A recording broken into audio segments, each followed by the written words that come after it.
Top Gun: Maverick is a 2022 American action drama film directed by Joseph Kosinski. It is the sequel to the 1986 film Top Gun and the second installment in the Top Gun film series. Written by Aaron Kruger, Eric Warren Singer, and Christopher McQuarrie, the film is based on stories by Peter Craig and Justin Marks. It stars Tom Cruise and Val Kilmer reprising their roles from the original film, alongside Miles Teller, Jennifer Connelly, Jon Hamm, Glenn Powell, Lewis Pullman, and Ed Harris. In the film, Maverick confronts his past while training a group of younger Top Gun graduates, including the son of his deceased best friend, for a dangerous mission. Development of a Top Gun sequel was announced in 2010 by Paramount Pictures. Cruise, along with producer Jerry Bruckheimer and director Tony Scott, were asked to return. Craig wrote a draft of the screenplay in 2012, but the project stalled when Scott died later that year. The film was later dedicated to Scott's memory. Production resumed in 2017 after Kosinski was hired to direct. Principal photography, which involved the use of IMAX-certified 6K full-frame cameras, took place from May 2018 to April 2019 in California, Washington, and Maryland. An initial release date was scheduled for July 12, 2019, but it was delayed several times due to the complex action sequences and the COVID-19 pandemic.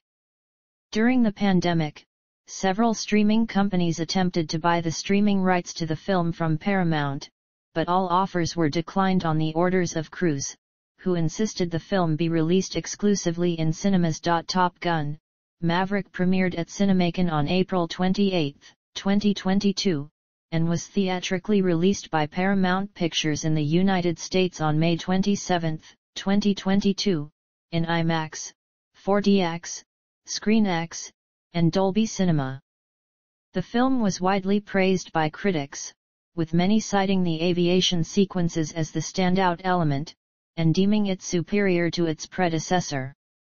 It has grossed over $1.485 billion worldwide, becoming the highest-grossing film of 2022, the second film released during the COVID-19 pandemic to gross $1 billion, and the highest-grossing film of Cruise's career.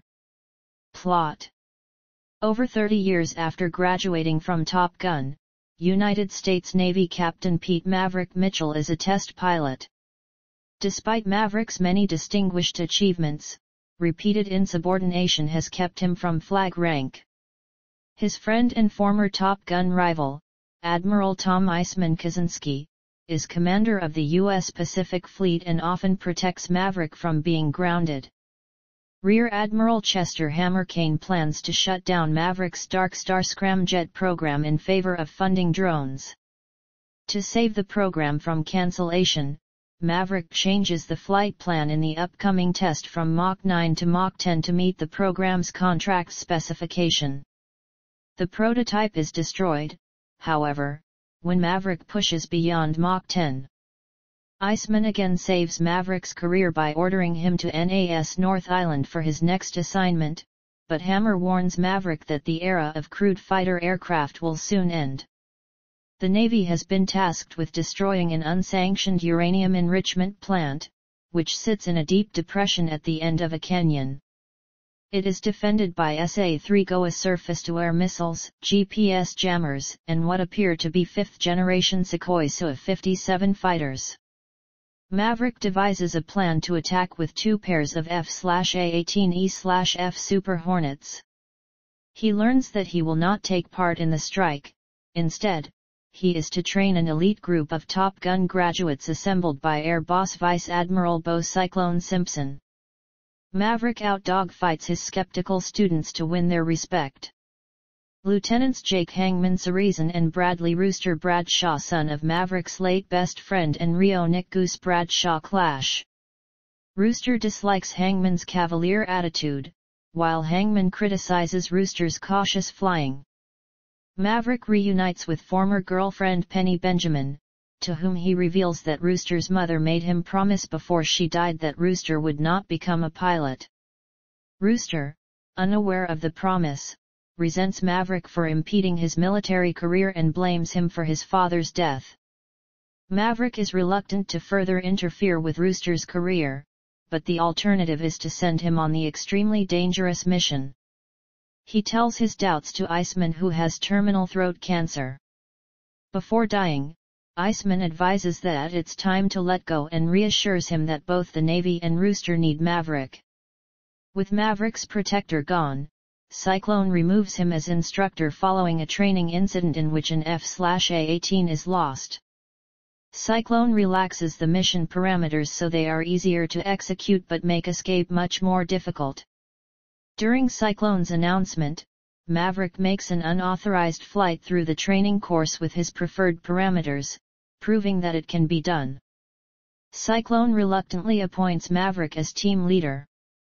Maverick flies the lead F/A-18E in the strike package, accompanied by a buddy-lasing F/A-18F flown by Lieutenant Natasha Phoenix Trace and WSO Lieutenant Robert Bob Floyd. Rooster leads the second strike pair, which includes Lieutenant Ruben Payback Fitch and WSO Lieutenant Mickey Fanboy Garcia. The four jets launch from an aircraft carrier, and Tomahawk cruise missiles destroy the nearby air base as they approach. The teams successfully destroy the plant but are engaged by SAMs during their escape. Rooster runs out of countermeasures, and Maverick sacrifices his jet to protect Rooster. Believing Maverick to be killed, the others are ordered back to the carrier. Rooster returns to find that Maverick safely ejected and is being targeted by an Mi-24 helicopter gunship. After destroying the gunship, Rooster is shot down by a SAM and ejects. The two rendezvous and steal an F-14 Tomcat from the destroyed air base.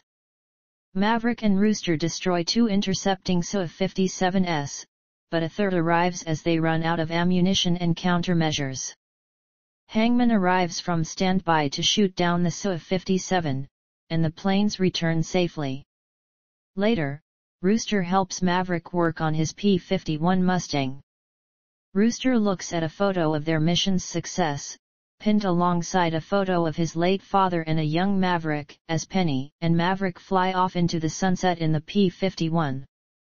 Cast: Anthony Edwards, Meg Ryan, and Aaron and Adam Weiss appear as the Bradshaw family in archive footage from Top Gun, along with Kelly McGillis as Charlotte Charlie Blackwood. Production. Development. In 1990, during the promotion of Born on the 4th of July, Tom Cruise dismissed the notion of a sequel to Top Gun as irresponsible. Development of the film began in 2010 when Paramount Pictures made offers to Jerry Bruckheimer and Tony Scott to make a sequel to Top Gun, with Tom Cruise reprising his role. When asked about his idea for a new Top Gun film, Scott replied, "This world fascinated me, because it's so different from what it was originally. But I don't want to do a remake. I don't want to do a reinvention. I want to do a new movie." The film was reported to focus on the end of the dogfighting era and the role of drones in modern aerial warfare, and that Cruise's character, Maverick, will fly an F/A-18 Super Hornet.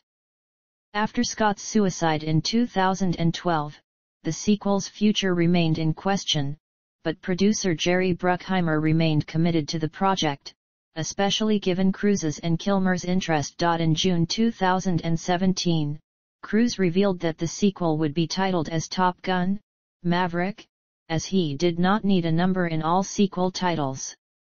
He added that the film is going to be a competition film, similar to the first one, but clarified it as a progression for Maverick. By July 2017, Joseph Kosinski was announced as the director, after previously collaborating with Cruise on Oblivion.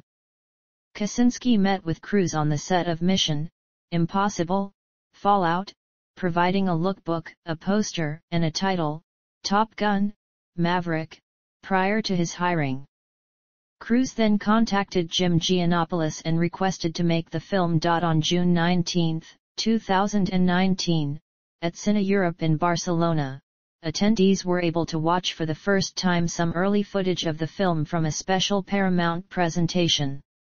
During the presentation, the president of International Theatrical Distribution Mark Vianney and CO president of Worldwide Marketing and Distribution Mary Daly appeared in flight clothes, as a part of promotion. In 2019, China's Tencent invested 12.5% of the film but later pulled out of the project at the end of that year over concerns that the film's themes could anger the Chinese government. Writing. By mid-2010, Christopher McQuarrie received an offer to write the sequel's screenplay, which was rumored to have Cruise's character Maverick in a smaller role. The following year, Ashley Edward Miller and Zach Stentz were credited as screenwriters on the project. The studio would later move on to Peter Craig to draft a new script under Scott's direction in March 2012. However, the project was unexpectedly stalled due to Scott's suicide in August of that year. In March 2014, Bruckheimer said the filmmakers were taking a new approach, which involved pilots being rendered obsolete by drones. In September 2014, the sequel was officially revived with Justin Marks entering negotiations to write the screenplay.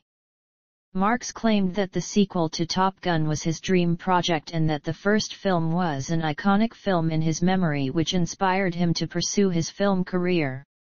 He researched the Joint Strike Fighter, the F-35, for the Maverick script to give an insight of how Top Gun would be represented in the current period. Prior to his death, Scott had apparently finalized the script and began scouting locations. He and Cruise had toured Naval Air Station Fallon, Nevada, a week prior for research purposes. The Hollywood Reporter stated the Top Gun sequel was one of 3 directing projects in advanced development. During scripting discussions in Paris, where Cruise was shooting for Mission Impossible Fallout, Kosinski pitched 2 ideas to Cruise. The first, about the emotional core of the film, focused on the severed relationship between Maverick and Goose's son, set against a dangerous combat mission. The second focused on Maverick's current place in the Navy as part of the Dark Star program and the secrecy surrounding it. With Kosinski in place as director, only the brave screenwriter Eric Warren Singer boarded the film to rewrite the script by August 2017. In October 2018, McQuarrie, a frequent collaborator of Cruise, was brought in for rewrites during production. McQuarrie opted to mostly ignore the first film during the writing process and even flew with the Blue Angels in preparation. By January 2020, final screenplay credits were given to Aaron Kruger, Singer, and McQuarrie, while story credit was attributed to Craig and Marks. Casting. Cruise's involvement in Top Gun, Maverick was first announced in January 2016. He was paid $100+ million to star in the film. Val Kilmer, now cancer-free, had campaigned on his Facebook page to reprise his role in the film, saying later that he wasn't too proud to beg. By June 2018, the Wrap reported that he would appear in the film. While Bruckheimer and the filmmakers wanted to bring Kilmer back, Cruise was the one who insisted the most in allowing Kilmer to reprise his role. A trailer released in March 2022, featured a photograph of Kilmer wearing a uniform of a 4-star admiral. In July 2018, Miles Teller was cast in the role of Goose's son, against Nicholas Hoult and Glenn Powell. All 3 were flown to Cruise's home for chemistry tests. Later that month, Jennifer Connelly joined the film's cast to play a single mother running a bar near the naval base. In August 2018, Powell joined the cast of the film in a pilot trainee role that was enlarged for him, having impressed Cruise, producer Jerry Bruckheimer, and executives at Paramount Pictures and Skydance Media, with his auditions. That same month, Monica Barbaro, Thomasin McKenzie, Charles Parnell, Jay Ellis, Bashir Salahuddin, Danny Ramirez, Ed Harris, John Hamm, and Louis Pullman joined the cast of the film, with Barbaro, Ellis, and Ramirez portraying aviator trainees, while Mackenzie was planned to portray the daughter of Connolly's character. Ham signed onto the film before he was even given an official offer or script. In September 2018, Manny Jacinto joined the cast. In October 2018, Kara Wong, Jack Schumacher, Greg Tarzan Davis, Jake Picking, Raymond Lee, Jean Louisa Kelly and Liliana Ray joined the cast, with Ray replacing Mackenzie. Mackenzie dropped out of the film after signing on to Lost Girls. In November 2018, Chelsea Harris joined the cast in an undisclosed role. Kelly McGillis and Meg Ryan, who each appeared in the original film, were not asked to appear in the sequel. Lewis Hamilton was offered a role as one of the fighter pilots since he has a close relationship with Tom Cruise, according to an interview with Vanity Fair. He declined the offer because of his Formula One commitments. Filming. To create the illusion that the actors were actually piloting the jets during flying scenes, the producers paid the Navy $11,374 per flight hour for F/A-18E and F/A-18F Super Hornets and pilots to fly them. For external shots, real Navy pilots flew the E version. For shots of the actors in flight, the F version was used with the actual pilot in the front seat. At least one F/A-18F was rigged with special cameras to film an actor in the back seat. Cruise designed a unique 3-month boot camp to train the actors with flying roles to get them used to aerobatics and high G-forces, and to build the spatial awareness they would need to operate the camera equipment. Some of the training was required by the Navy for passengers in tactical jets, including underwater evacuation. Barbaro said the cast endured aerobatics riding in the Extra 300L flown by Chuck Coleman, including right before flights in the F/A-18F, to ensure their bodies had the required tolerance.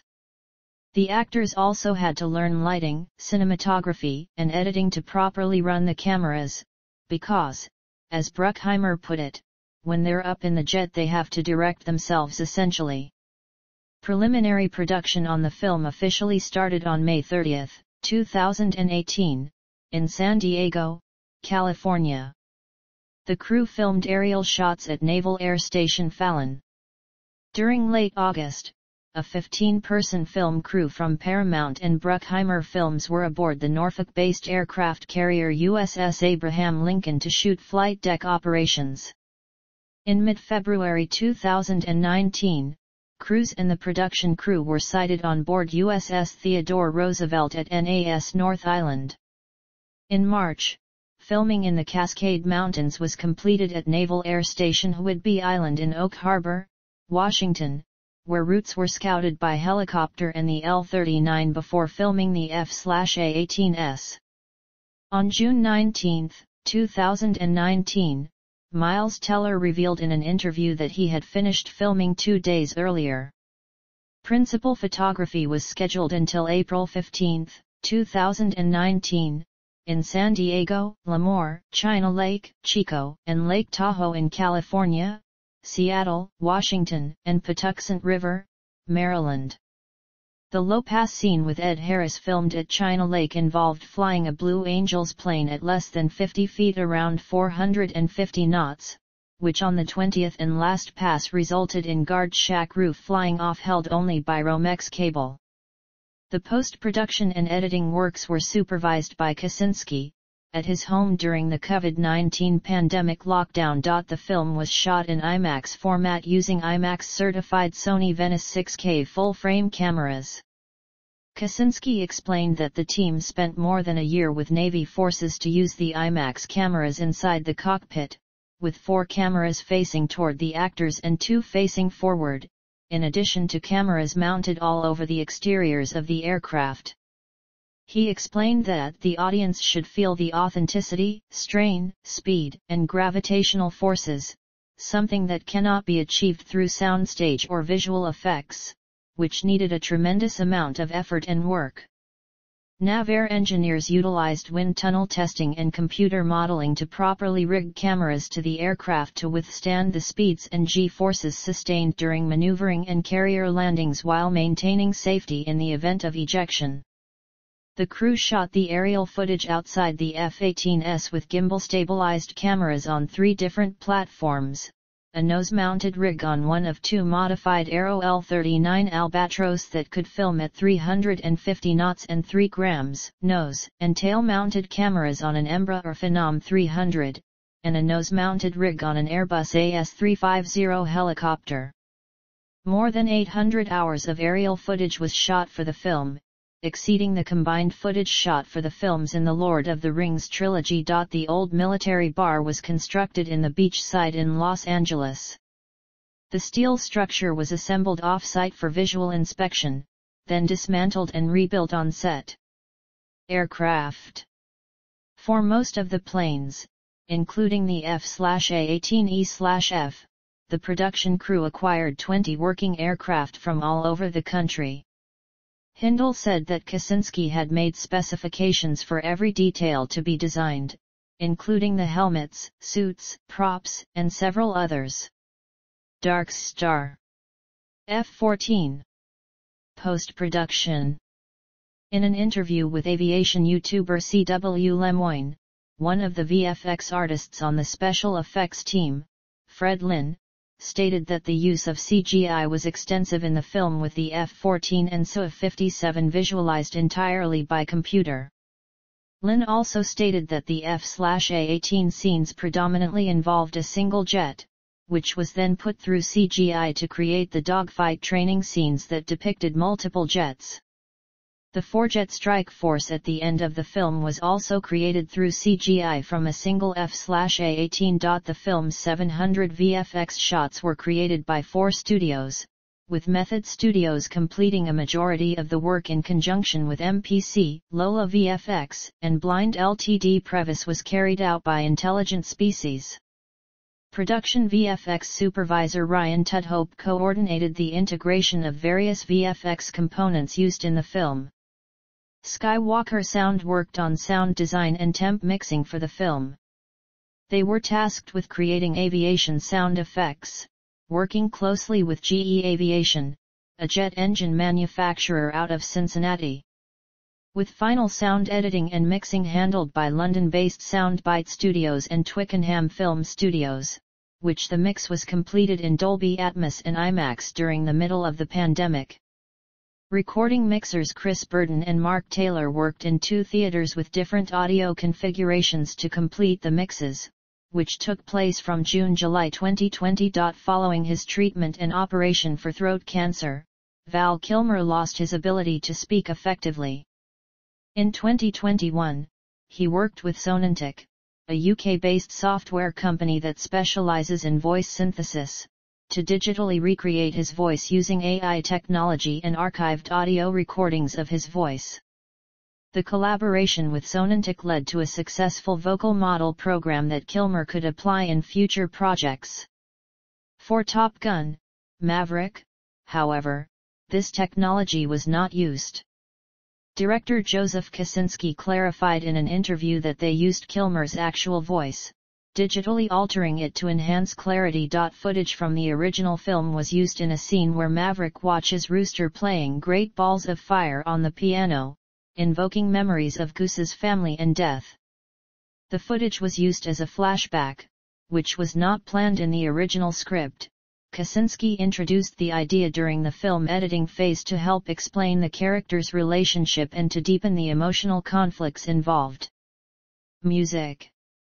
Top Gun composer Harold Faltermeyer reprised his role, being joined by Lady Gaga, OneRepublic, and Hans Zimmer. The soundtrack was produced by Lorne Balfe.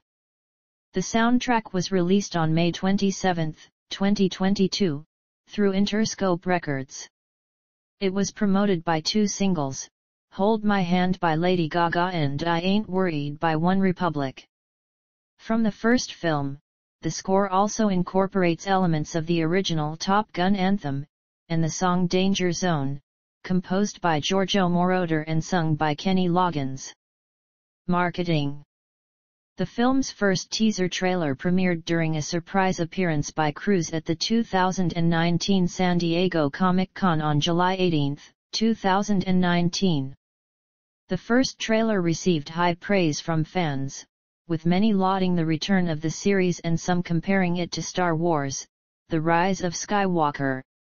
The Hollywood Reporter wrote that some fans noticed that the flag of the Republic of China and the flag of Japan were missing from the flight jacket of Cruise's character and accused Paramount of removing it to appease China-based CO financier Tencent Pictures.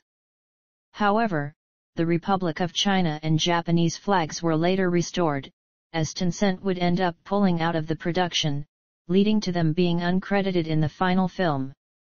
The second trailer was released in December 2019, and a new Snapchat filter for the film was introduced by Paramount, to engage young generation audiences. In February 2020, toy manufacturer Matchbox announced that they were releasing a series of Top Gun die-cast models and products, including the F-14 Tomcat, F/A-18E/F Super Hornet, and the P-51 Mustang, as well as role-play items. They were scheduled for public release on June 1, 2020, despite the delayed theatrical release. In June 2020, plastic model manufacturer Revell released a series of 1/48th scale Top Gun plastic models, including an F-14A Tomcat and an F/A-18E Super Hornet based upon the aircraft in the movie. These are versions of previous Revell offerings with modified decals and markings. In July 2020, Hasbro announced a Top Gun-themed Transformers toy, Maverick, which was released later in the year. Hasbro later re-released the toy as a Walmart exclusive to tie into the film's final release date. On August 26, 2021, the first 13 minutes of the film were previewed at Cinemacon along with a new trailer with Tom Cruise marking his presence virtually at the event. In January 2022, CBS Sports released a new clip from the film, coinciding with the final match of Kansas City Chiefs and the Cincinnati Bengals on AFC Championship. In February 2022, the final trailer of the film Tied to Porsche was aired before Super Bowl LVI. In April 2022, Project Aces, the developers of the Ace Combat series, announced the release of an aircraft collaboration DLC for Ace Combat 7, Skies Unknown with Top Gun, Maverick, released on May 26, one day before the film's release. A free expansion based on Top Gun Maverick was also released for Microsoft Flight Simulator on the same day, containing the F/A-18E/F Super Hornet and fictional Dark Star planes as playable aircraft. An interactive website was also launched on the same month. On May 23, Cruise collaborated with The Late Late Show host James Corden for recreating a fighter sequence as a part of promotions. A 3-week promotional tour was conducted in Mexico City, Tokyo, Cannes, London, San Diego, and Los Angeles. Event Cinemas announced Top Gun, Maverick Collector Combo, featuring a medium-large salt popcorn with refreshments in a collector cup, being marketed with stills featuring Cruise. Other marketing deals were arranged with Applebee's restaurant chains and Voodoo. Release. Theatrical. Top Gun, Maverick was released theatrically by Paramount Pictures in the United States on May 27, 2022, with advance screenings starting the day before. It was originally scheduled to be released on July 12, 2019, but was delayed to June 26, 2020, in order to shoot several complex action sequences. By March 2020, Paramount moved the film up 2 days early on June 24, 2020, and it was then moved to December 23 due to the ongoing COVID-19 pandemic declared by the World Health Organization. On July 23, 2020, the film was delayed again to July 2, 2021, due in part to scheduling conflicts with Cruise, as well as the recent delays of Mulan and Tenet due to the rise of COVID-19 cases, and was further delayed to November 19, 2021, before finalizing the May 2022 release date. The film had its world premiere at Cinemark on April 28, 2022, followed by a global premiere hosted at the San Diego Civic Theater in San Diego, California, on May 4, which was also streamed live through YouTube. It also screened at the Cannes Film Festival on May 18 in an official selection screening, where it received a 5-minute standing ovation from the audience. The Cannes premiere included a tribute to Cruise and his career. The following day it had its UK premiere at the Royal Film Performance in London's Leicester Square in aid of the film and TV charity. ScreenX Theatres and AMC Theatres held early access event screenings at limited locations across the United States on May 24, 2022. Home media. Apple TV and attempted to purchase the distribution rights to the film, but Paramount refused to sell them. Bruckheimer, when asked about them and other streaming services attempting to purchase the distribution rights to the film at the film's premiere at Cinemark, said that the film had always had a big screen destination. At the film's premiere at Cannes, Cruise also denied that the film was going to streaming. Despite the model that most films debut on streaming 45 days after their theatrical releases, Paramount decided to keep Top Gun: Maverick in cinemas for an extended run due to Cruise's insistence and the successive week-to-week box office results of the film. The film was released digitally in standard definition, high definition, and UHD on August 23, 2022, followed by the 4K Ultra HD, Blu-ray, and DVD releases on November 1, 2022, in the United States and October 31, 2022, in the UK. It includes the expanded aspect ratio of 1.90:1 in select sequences as seen in IMAX screenings, 4 featurettes on the making of the film, Cruise discussing his career at the 75th Cannes Film Festival and 2 music videos of the songs featured in the film. Reception. Box office. As of October 27, 2022, Top Gun: Maverick has grossed $716.5 million in the United States and Canada, and $768.3 million in other territories, for a worldwide total of $1.485 billion. The film became the highest-grossing film of Cruise's career on June 17, 2022, after crossing $800 million worldwide. On June 26, the film crossed $1 billion, becoming the second film to do so during the pandemic era, as well as becoming the highest-grossing film of 2022. In the United States and Canada, the film grossed $126.7 million in its opening 3-day weekend and $160.5 million over the 4-day Memorial Day weekend, finishing first at the box office and nearly doubling Cruise's previous career best.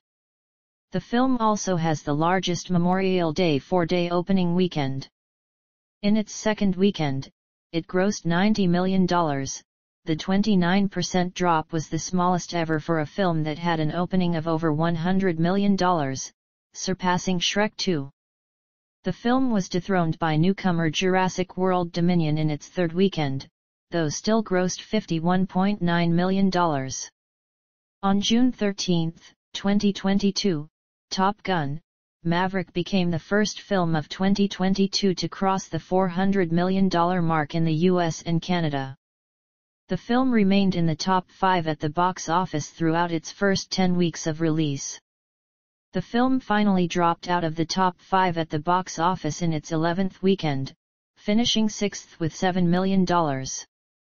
In its 12th weekend the film was re-released in over 400 theaters and made $7.1 million, returning to second place. In its 15th weekend, the film made $6 million, returning to the top of the box office. Box office analysts attributed the film's longevity at the box office to positive critical reviews and word of mouth. Outside the US and Canada, the film grossed $124 million from 62 markets in its opening weekend. It was Cruise's biggest opening ever in 32 of those markets and Paramount's best opening for a live-action film in 18 of them. The largest markets in its opening weekend were the United Kingdom, France, Australia, Japan, and Germany. The film had the best debut of Cruise's career in the Middle East, Brazil, the Netherlands, Sweden, Belgium, New Zealand, Poland, Argentina, Finland, and Portugal. IMAX accounted for $10.4 million of its opening weekend outside the US and Canada. The following weekend, it made $85.8 million, a mere 16% drop that included $18.5 million from IMAX screenings. As of September 18, 2022, the top markets are the United Kingdom, Japan, South Korea, Australia, and France. Critical response. On the review aggregator website Rotten Tomatoes, 96% of 447 critics' reviews are positive, with an average rating of 8.2/10.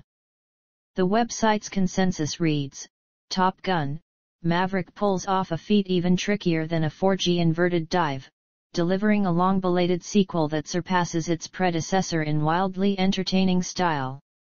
Metacritic, which uses a weighted average, assigned the film a score of 78 out of 100, based on 63 critics, indicating generally favorable reviews. Audiences polled by CinemaScore gave the film a rare A+ grade on an A and to F scale, while Post-Track reported 96% of audience members gave it a positive score, with 84% saying they would definitely recommend it. Pete Hammond of Deadline Hollywood called the sequel better than the original movie. The New York Times-based critic A.O. Scott called it a thin, overstrenuous, and sometimes very enjoyable movie and an earnest statement of the thesis that movies can and should be great. Peter Bradshaw wrote in The Guardian, Cruise presides over some surprising differences from his first outing as the Navy pilot hotshot in a film that's missing the homoerotic tensions of the 80s original. Alonzo Durald of The Wrap called the movie another cornball male weepy and military recruitment ad that feels like every World War II movie got fed into an algorithm, and wrote that the movie counts as a worthy sequel in that it succeeds and fails in many of the same ways as the original, and added that the flying sequences are breathtaking enough to make you forget that these guys and gals are engaging in the kind of combat scenarios that start wars. Entertainment.ie's Brian Lloyd's 4-star review said the film exceeds with flying colors and exists in a world that is all of its own making. There are golden sunsets, perfectly crisp white t-shirts, exquisitely coiffed hair, and long-held flames of romance that make it all impossible to resist. Clarice Lowry, chief editor of The Independent, wrote that the film is as thrilling as blockbusters get. It's the kind of edge-of-your-seat, fist-pumping spectacular that can unite an entire room full of strangers sitting in the dark and leave them with a wistful tear in their eye. Richard Brody of The New Yorker wrote, the new film, less of a sequel than a renovation, infuses the 1986 drama of airborne combat with today's politics. Tom Rees-Lafley of RogeRebert.com wrote, equally worthy of that big screen is the emotional strokes of Maverick that pack an unexpected punch.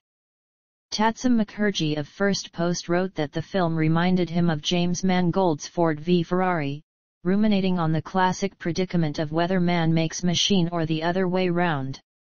He added, at the forefront of this clash is a man named Tom Cruise, who wants nothing less than our jaws on the floor.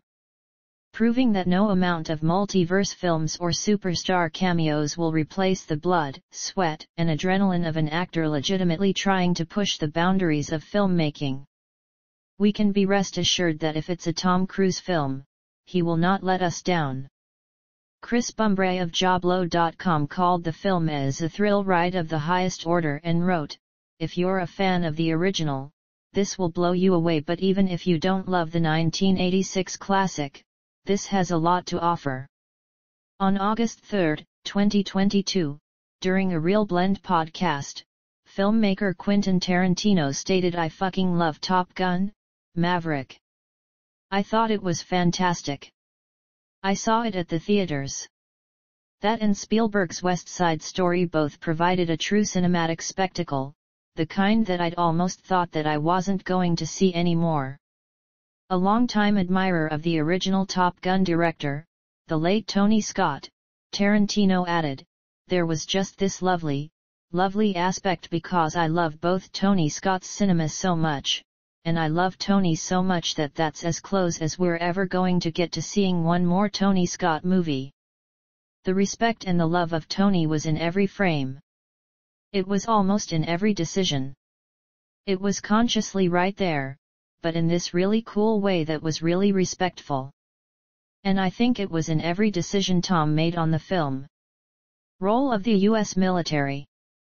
The film was actively supported and influenced by the United States Department of Defense and the United States Navy to present the U.S. military in a positive light. Therefore some critics, scholars, and journalists criticized the film to be propaganda. Ahmed Twa'i of Al Jazeera criticized the militaristic and jingoistic tone of Top Gun, Maverick, both in its marketing and in the film itself. He argued that it attempts to improve the image of the U.S. military in the wake of the Iraq War and Afghanistan withdrawal, stating, "It is high time for Hollywood to end its lucrative partnership with the U.S. military."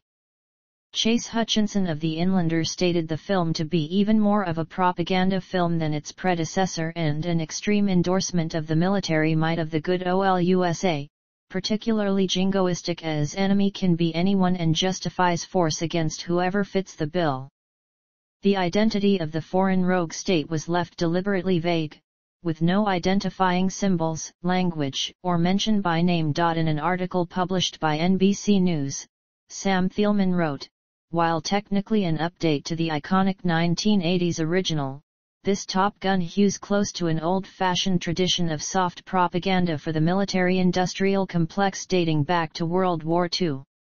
Ward Sutton of the Boston Globe wrote that, "It's mutual exploitation, Hollywood gets production help and its films look authentic, the military gets free advertising via films that glorify it.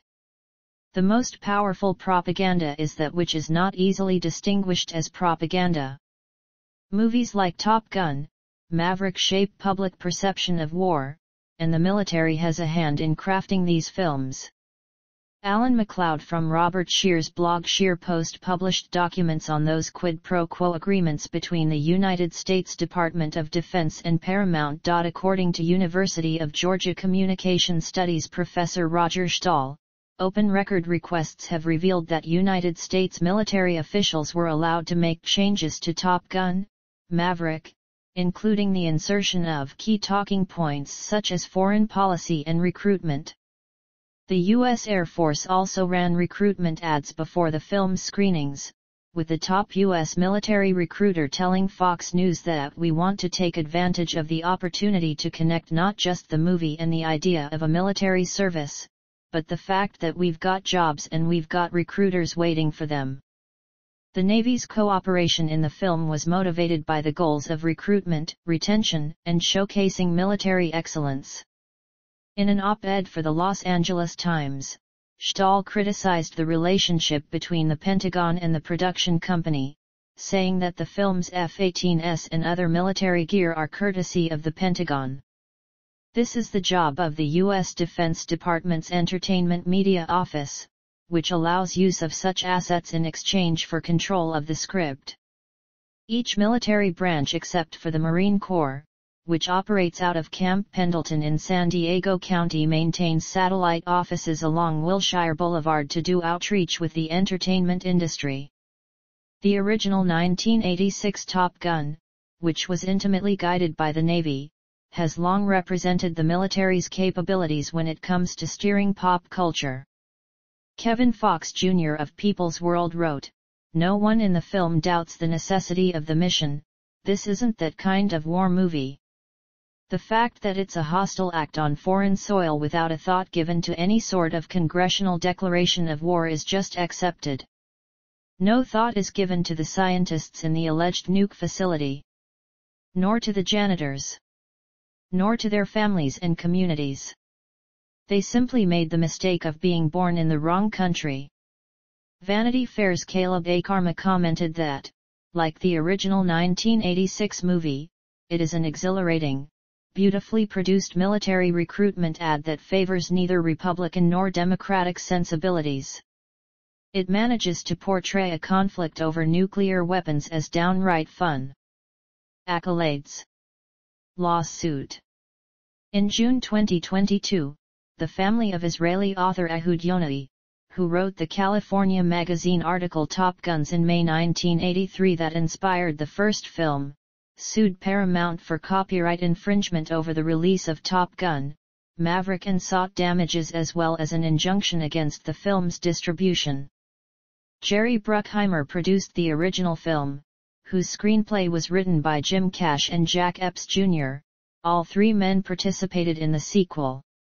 According to the lawsuit, Paramount had obtained exclusive film rights to Yonai's article but ignored the 35-year copyright law, wherein the rights reverted to Yonai's widow Josh and son Yuval in January 2020 after the writer's death in 2012. The lawsuit claims that Maverick contains elements similar to the original article and that Paramount continued with the filming, even after receiving notice of the copyright's termination. The film distributor considers most of the sequel to have been complete before then, and denies that Maverick is derived from Yonai's article. Future. In May 2022, Miles Teller stated that he had been pitching a follow-up film centered around his character to the studio. The actor referred to his pitch as Top Gun, Rooster. By July of the same year, he stated that he has been having ongoing discussions regarding a sequel with Tom Cruise.